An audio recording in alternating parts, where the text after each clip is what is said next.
gasnya sudah hampir habis. Ya, rencananya 2014 ini bulan Oktober akan dikapalkan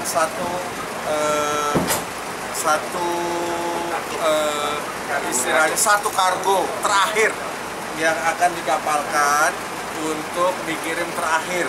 Setelah itu maka proses LNG akan dihentikan.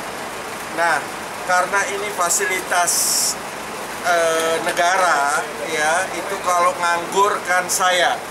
Oleh karenanya tadi kita bahas untuk bagaimana tetap mengoptimalkan fasilitas negara yang ada ini.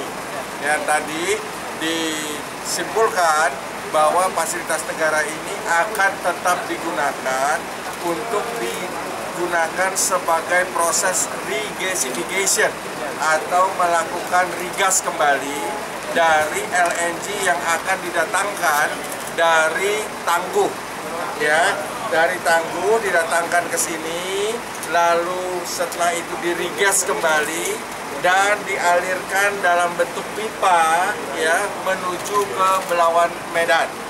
Akibat dari regas ini yang terjadi adalah yang pertama bisa dilakukan pengembangan kawasan industri. Ya, kenapa? Karena listriknya akan ada. Karena dengan adanya gas, listriknya akan ada. Dengan adanya gas juga, industri yang berbasis kepada gas juga bisa dikembangkan.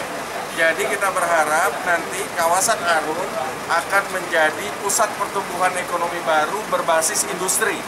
Ya, itu yang tadi kita sudah sepakati. Hal-hal menyangkut teknis.